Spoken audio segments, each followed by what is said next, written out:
ஆண்டவராகிய இயேசு கிறிஸ்துவின் நாமத்தினாலே உங்களை நான் வாழ்த்துகின்றேன். மறுபடியும் ஒரு புதிய நாளுக்குள்ளாய் நானும் நீங்களும் பிரவேசிக்கும்படியாக தேவன் நமக்கு உதவி செய்திருக்கின்றார். இந்த நாளிலும் கூட நானும் நீங்களும் கடந்து போகின்ற பாதைகள் எல்லாவற்றிலும் தேவன் தாமே நம்மோடு கூட இருந்து நம்மை நடத்தக்கூடியவராக இருக்கின்றார். உபாகமம் 31வது அதிகாரம் 8வது வசனத்தை நான் வாசிக்கின்றேன். Deuteronomy chapter 31 verse 8. கர்த்தர் தாமே உனக்கு முன்பாக போகிறவர், அவர் உன்னோடு இருப்பார், அவர் உன்னை விட்டு விலகுவதும் இல்லை, உன்னை கைவிடுவதும் இல்லை, நீ பயப்படவும் கலங்கவும் வேண்டாம் என்றான்.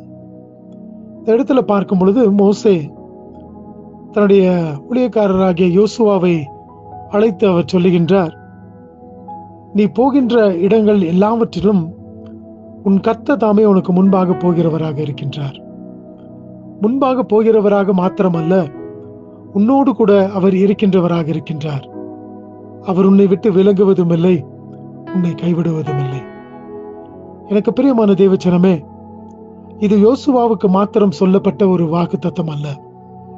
இன்றைக்கு இந்த பூலோகத்திலே நானும் நீங்களும் கடந்து போகின்ற வழிகள் எல்லாவற்றிலும், பாதைகள் எல்லாவற்றிலும் ஆண்டவர் நம்மோடு கூட இருக்கின்ற தெய்வமாக அவர் இருக்கின்றார்.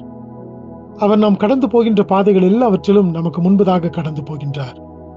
அவர் நம்மோடு கூட இருக்கின்றவராக, நம்மை விட்டு விலகாதவராக, நம்மை கைவிடாதவராக இருக்கின்ற தேவனாக இருக்கிறார் என்று சொல்லி இந்த கால வேளையிலும் கூட நானும் நீங்களும் விசுவாசித்தவர்களாய் ஒரு புதிய நாளுக்குள்ளாய் நாம் புறப்பட்டு வந்திருக்கின்றோம்.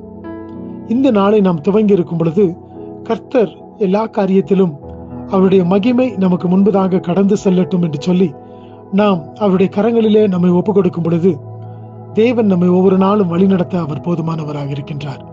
அது மாத்திரமல்ல, இப்படிப்பட்ட காரியங்கள் நமக்கு இருக்கின்றபடியினாலே மோசே யோசுவாவை பார்த்து சொல்லுகின்றார், ஆகினாலே நீ பயப்படவும் கலங்கவும் வேண்டாம் என்றார். ஆம், எனக்கு பிரியமானவர்களே, இப்படிப்பட்ட தேவனாகிய கர்த்தருடைய சமூகம் நமக்கு முன்பதாக போகும் பொழுது நாம் அவர் நம்மோடு கூட இருக்கின்றார், நம்மை விட்டு விடுவதும் இல்லை, அவர் நம்மை கைவிடுவதும் இல்லை என்று சொல்லி நாம் அறிந்திருக்கின்றபடியினாலே நானும் நீங்களும் தைரியமாய் முன்னேறி கடந்து செல்ல முடியும். ஏனென்று சொன்னால் நாம் பயப்பட வேண்டிய, கலங்க வேண்டிய அவசியம் இல்லை. கர்த்தர் நம்மோடு கூட இருக்கின்றார். இந்த கர்த்தர் தாமே இந்த நாள் முழுவதுமாய் உங்களோடு கூட இருந்து உங்களை வழிநடத்துவாராக. நீங்கள் கடந்து போகின்ற பாதைகள் எல்லாவற்றிலும் உங்களை கலக்கங்களும் உங்களை சோர்வுகளும் தொடாதபடிக்கு தேவன் தாமே உங்களை வழிநடத்த அவர் போதுமானவராக இருக்கின்றார். இந்த தேவன் தாமே என்றென்றைக்கும் உள்ள சதா காலங்களிலும் உங்களுடைய தேவனாக இருக்கின்றார். கர்த்தர் தாமே உங்களை ஆசீர்வதிப்பாராக. இந்த நாளிலும் கூட கர்த்தருடைய கிருபை உங்களோடு கூட இருக்கட்டும் என்று சொல்லி உங்களை நான் வாழ்த்துகின்றேன். ஆமென்.